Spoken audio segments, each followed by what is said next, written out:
Hello, everybody. Welcome to this new series that I have come up with for the Prelims 2022. And this is regarding the Prelims important current affairs the important current affairs for the Prelims 2022. So I will be covering the months of December 2022 until June, and apart from that we will be also finishing off with January, February, and simultaneously the following months for 2022. I'm sorry, December 2021 to June 2021, and then I will be covering January, February, and March, and the following months also.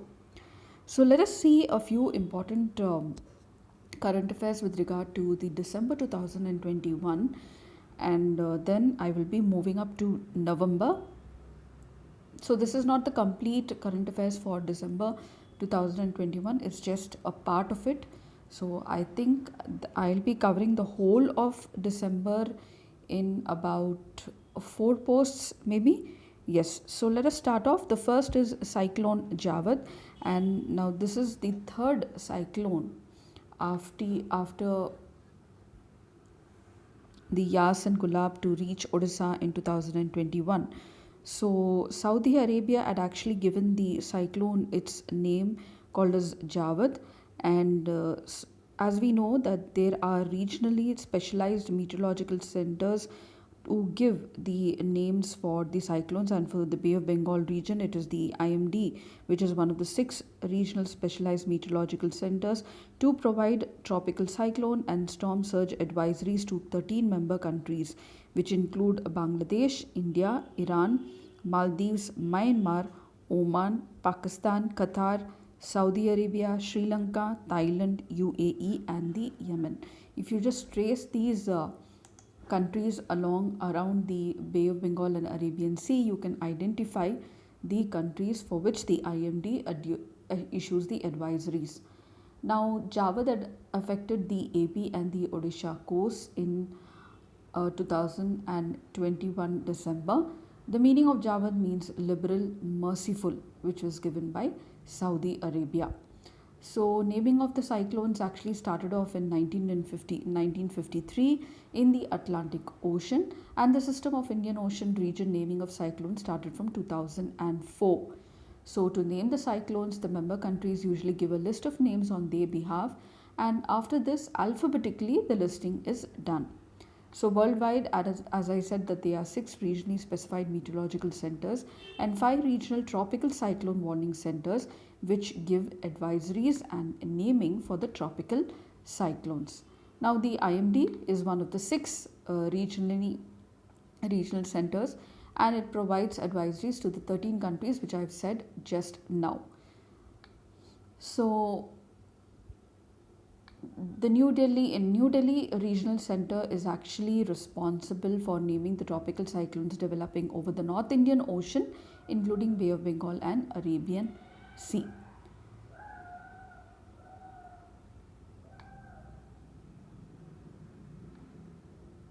The list contained the list of names proposed by the 8 member countries of this regional of this North Indian region include given by Bangladesh, India, Maldives, Myanmar, Oman, Pakistan, Sri Lanka, and Thailand. So next important is Poshan Tracker. Without wasting much time, let us go into what does actually Poshan Tracker. We know about Poshan Abhiyan, which is the flagship program to improve nutritional outcomes not only of children but also adolescents, pregnant women, and lactating mothers. Now, this tracker is actually it tracks the progress of Poshan Abhiyan to improve the nutritional outcomes, and the tracker will enable real-time monitoring of the Anganwadi centers, Anganwadi workers, and beneficiaries on the defined indicators. So the Ministry of Women and Child Development actually developed this tracker, which is also called as Nutrition Tracker, which records real-time data on malnourished and severely acute malnourished children in Anganwadi centers. Now, with the help of the mobile phones, the Anganwadi workers who are in the centers, they log on to the Poshan Tracker mobile application, and then they input the data such as the height, weight of the child, and which is then tracked over a period of time whether the child is actually growing properly or whether they are stunted, wasted, or underweight, and therefore keeps a track on child malnutrition. The other services that are recorded include like vaccination status of the child, nutrition status of pregnant women, lactating mothers, whether the Anganwadi was opened on a particular day, etc. So all these things are tracked. Now the portion tracker is also known as Integrated Child Development Service Common Application Software, and it was set up with the aim of tracking and improving various services delivered at the Anganwadis. So this is about the portion tracker. The next is Admiral Hari Kumar was appointed as the naval chief, and if you just look at the slide, the diagram which I've given there, I've just given you the hierarchy of the navy chiefs. So first comes the admiral of the fleet, then admiral, vice admiral, rear admiral, commodore, captain, commander, lieutenant, sub-lieutenant, and then you have the midshipmen. So this is about the hierarchy, just a general knowledge about this.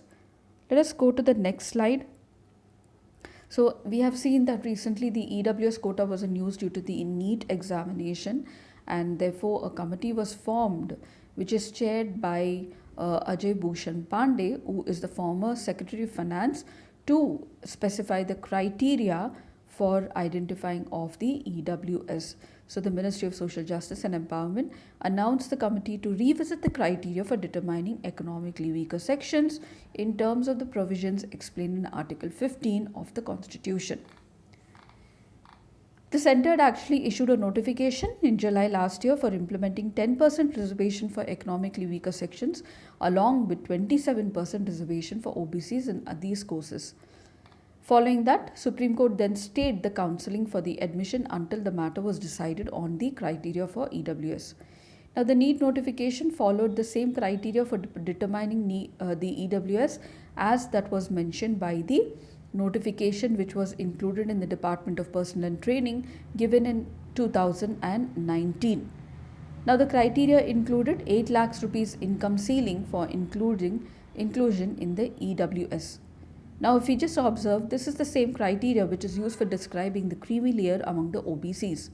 And therefore, the notification said that the income shall include income from all sources like salary, agriculture, business, profession. Another criteria is that whose family owns or possesses 5 acres of agricultural land or more will be excluded from EWS.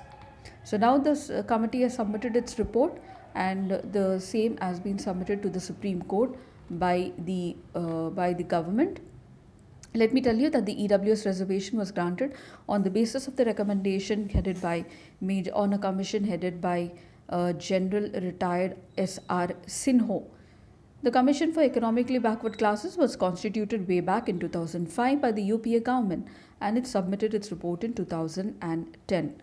To implement this, the Cabinet notified the rules in 2019. So let us see now what is the criteria actually, like if you want to avail the reservation for EWS. So if you're an aspiring government job seeker or a student who is aspiring for admission into any institute who happens to fall in the general category, meaning you should not be SC, ST or OBC, you have to be of general category, then you can enjoy 10% reservation under economically weaker sections, provided that you meet the eligibility criteria, which is as follows. So you must be under the general category, that is you cannot belong to SC, ST, OBC and who already have reservation, and your annual family income should be below 8 lakh rupees. The annual income of 8 lakh cannot be considered as economically weak. Of above 8 lakh cannot be considered as economically weak and hence cannot fall under economically weaker section. Now, if your family owns any agricultural land, it should be less than 5 acres. And if you and your family owns a flat, the area of that flat should be less than 1000 square feet. So this is the criteria for EWS.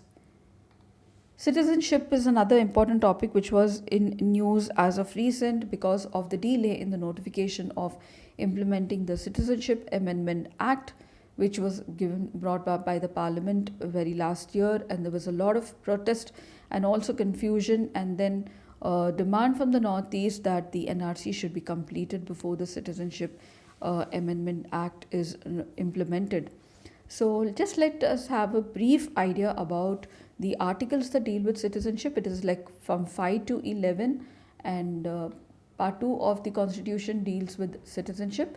So article 5 says that, speaks about the person who will become the citizenship of a citizen of India at the commencement of the constitution. Now, for such a person, they should be born in India.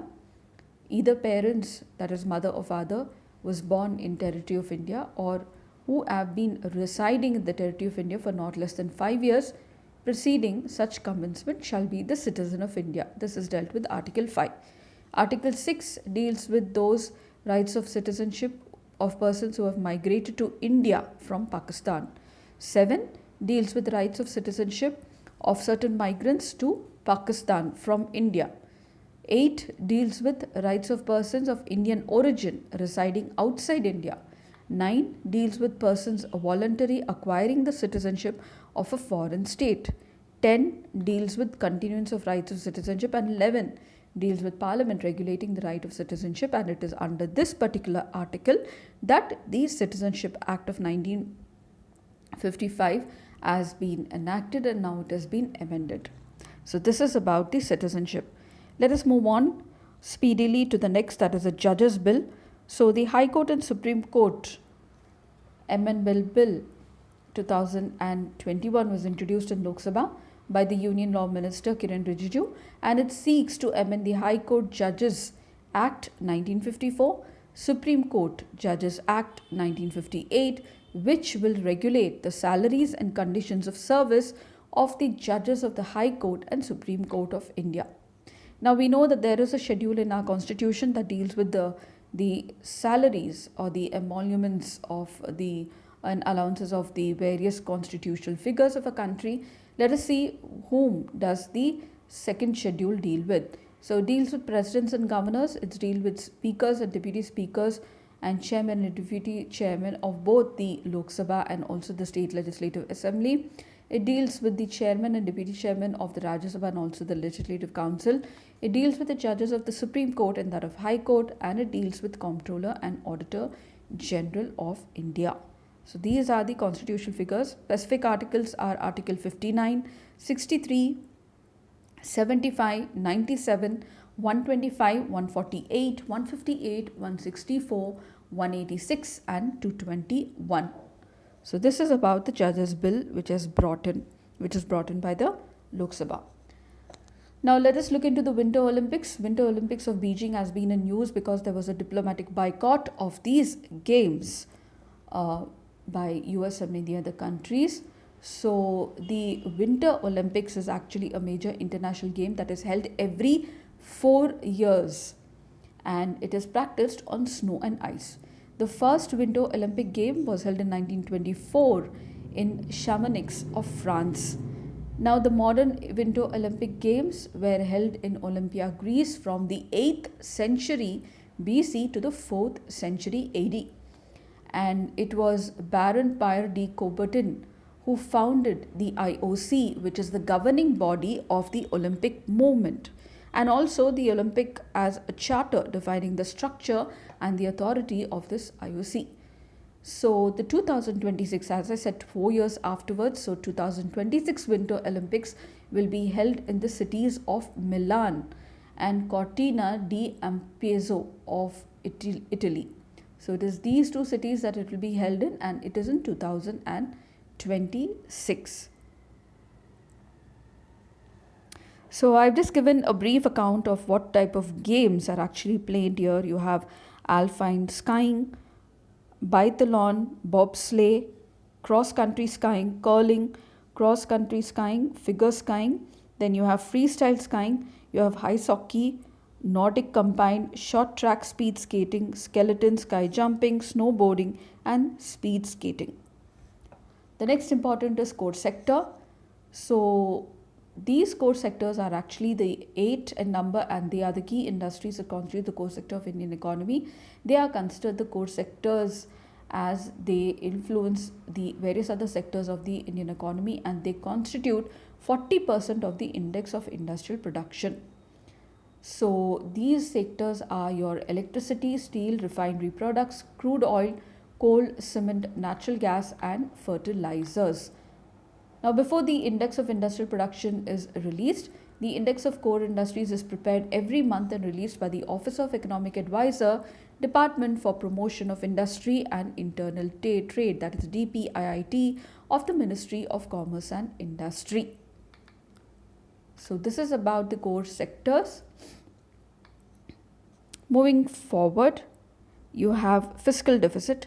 So I've given you, there was a lot of discussion about the fiscal deficit because of in the backdrop of COVID and then the recent budget which was put forward. So fiscal deficit has been being discussed on a wide range by the market analysis and also the economists.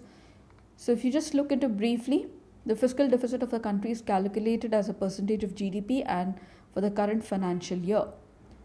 So in simple terms, it is just meaning that the government's revenue compared to the expenditure, the shortfall in the revenue compared to expenditure, and which means that when the government overspends beyond the income.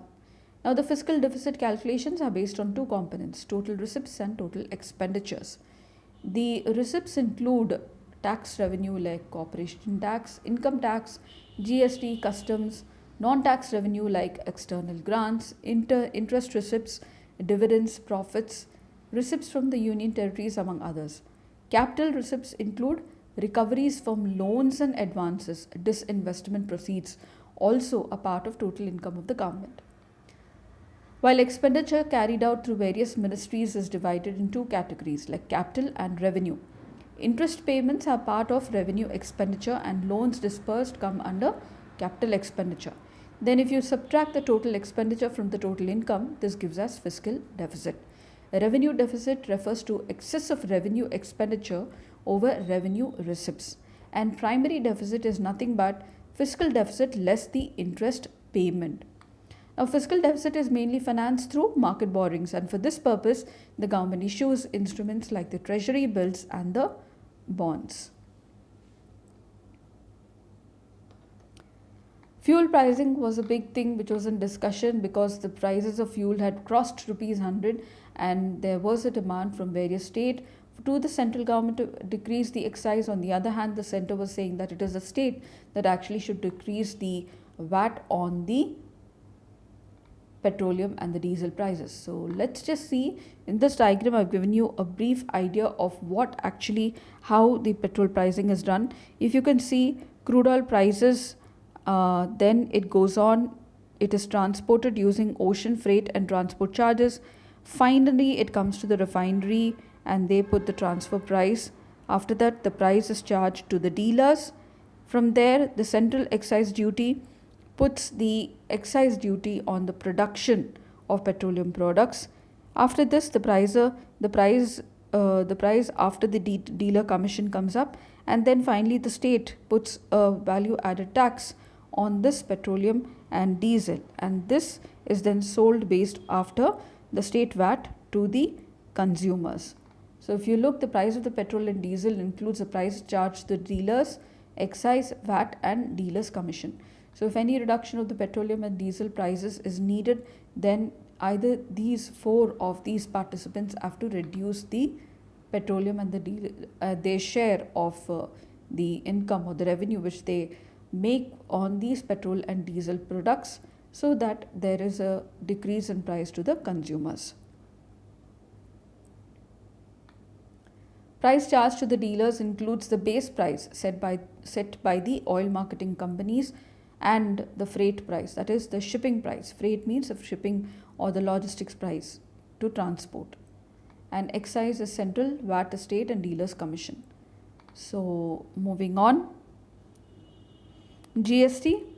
The GST figures have been coming up every month, and so a brief account of GST, because almost now it is 5 years, and also there has been a discussion about GST compensation to the states that it must be extended for another 5 years.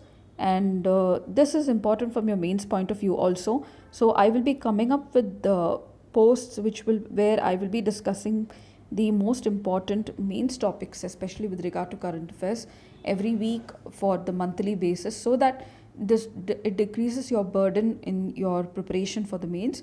But for now, let us discuss about this GST collections from the prelims point of view. So 2022, it's 5 years, and now there is a demand to extend the GST compensation to the states for another 5 years.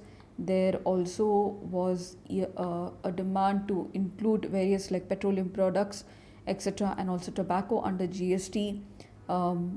So there is also the federal aspect where the states are complaining about the cess that is being collected by the center, which does not go to the states, and it collects all of it.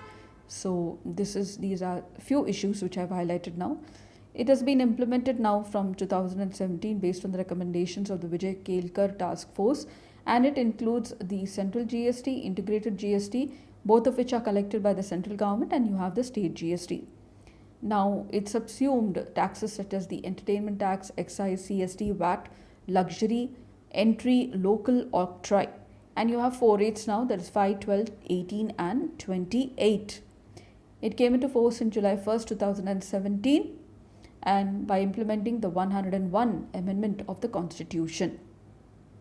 So it replaced the multiple taxes levied by the centre and the state governments. Moving on, the Dam Safety Bill in Rajya Sabha. So the Dam Safety Bill was a part of the discussion, and along with that we had seen also the Mullaperiyar issue of how Kerala was complaining during the monsoon period that the level of water in the reservoir should be reduced, and it went up to the Supreme Court. Then we have the Dam Safety Bill also, which is coming to regulate the safety of the dams. So after China, USA, India is the third largest dam nation in the world, and there are around 5,700 large dams in the country. 80% are already 25 years old, and 227 dams are about 100 years old and are functional. Now, India's track record is good enough and on par with the developed nations. There have been instances of dam failures and also poor maintenance issues. One major issue has been the Mullaperiyar itself. They fear the safety of the regions around the reservoir because of the age of the dam. So as per the provisions of the bill, there will be a National Committee on Dam Safety, and it will be constituted to evolve uniform dam safety policies, protocols, and procedures. Apart from that, there is establishment of the National Dam Safety Authority, which is a regulatory body for ensuring implementation of dam safety policies and standards.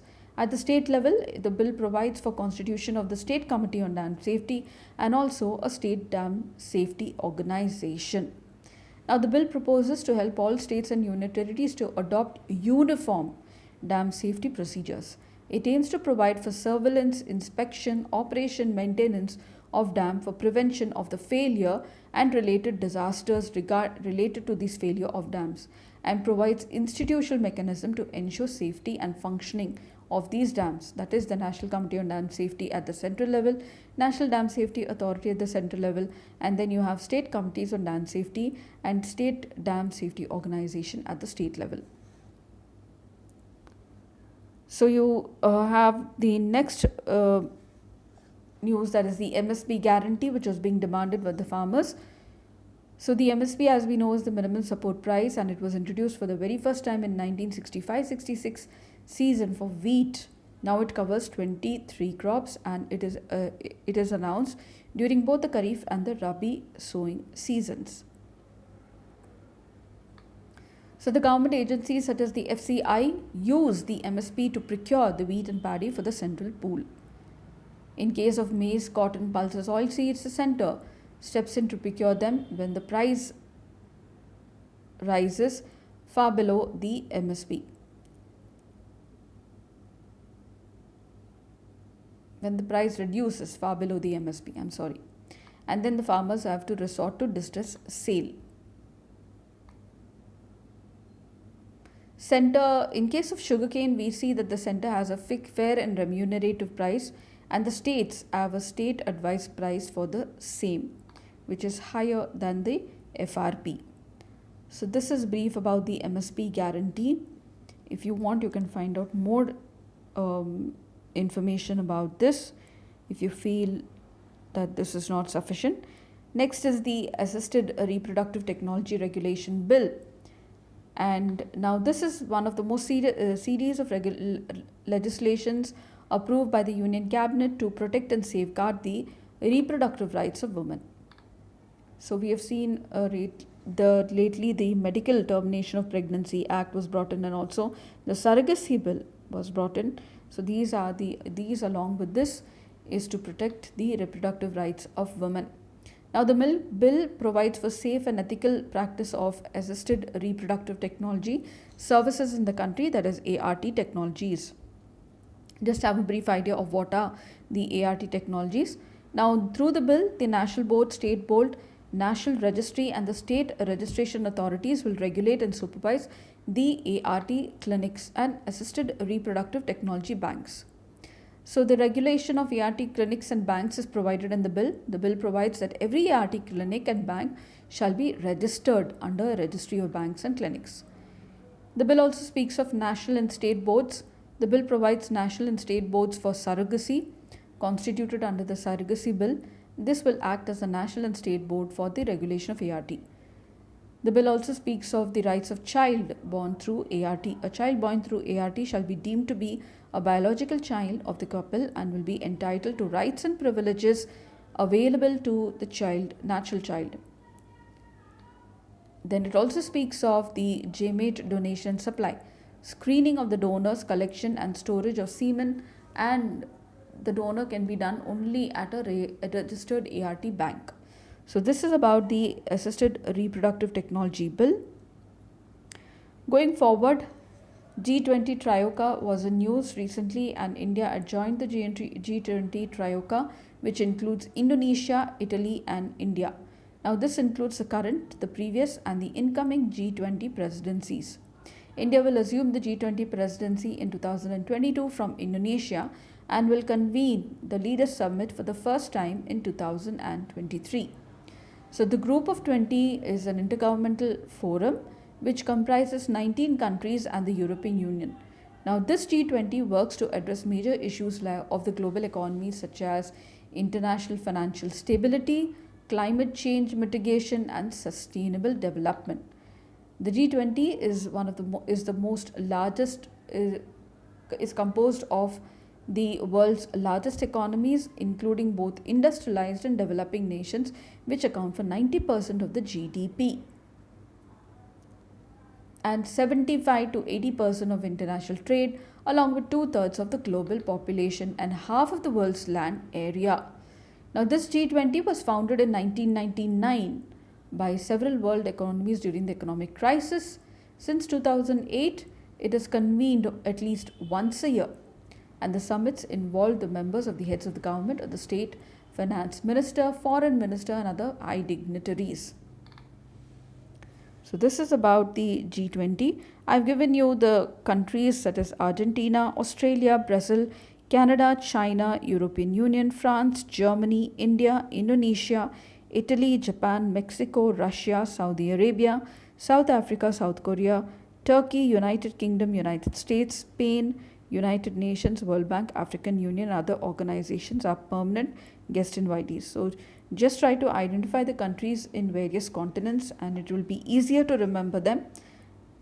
This is about G20. Going ahead with the trade deficit, we recently seen that the discussion of a trade deficit with China has been in news. And if you see the other countries with which India has a deficit, like you have ASEAN, then you have South Korea, Australia, Japan, etc. So countries such as India has a trade surplus with countries such as Kenya, Mauritius, France, Fiji, Bangladesh, Sri Lanka, Maldives and US. So this is a brief about the deficit and the surplus. Going forward, regarding the exports and imports, I just wanted to give you a brief idea about India's exports and imports. If you see the major products which are exported from India are petroleum, gems and jewelry, pharma products, transport, machinery, equipment, ready-made garments. Imports are petroleum, gold, silver, electronic, pearls, non-essential machinery, organic, inorganic chemicals and coal. Next, moving on. This is about the NSO Group. Now, NSO Group has been in news because of the Pegasus, which is a spyware.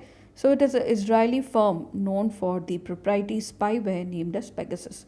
This issue was at Supreme Court and involves rights such as the privacy and also the Supreme Court calling on the government to give an answer of its snooping on journalists and various other MPs using the spyware. So this will be discussed again in the mains point of view in the coming videos. Let us look at the next important issue, and that is about the COP27. Now, the United Nations Framework Convention, United Nations Climate Change Conference is called as a COP, and the 27th one will be held at Egypt. So the 26th was held at Glasgow, UK, and this was delayed due to the pandemic. And the outcome was the Glasgow Climate Pact, which was adopted. COP 25th was held in Madrid, Spain, 24th at Katowice, Poland, 23rd at Bonn, Germany. So let us discuss the next important issue is the private member bill, so which was actually brought out for providing for CSR funds for the maintenance of monuments.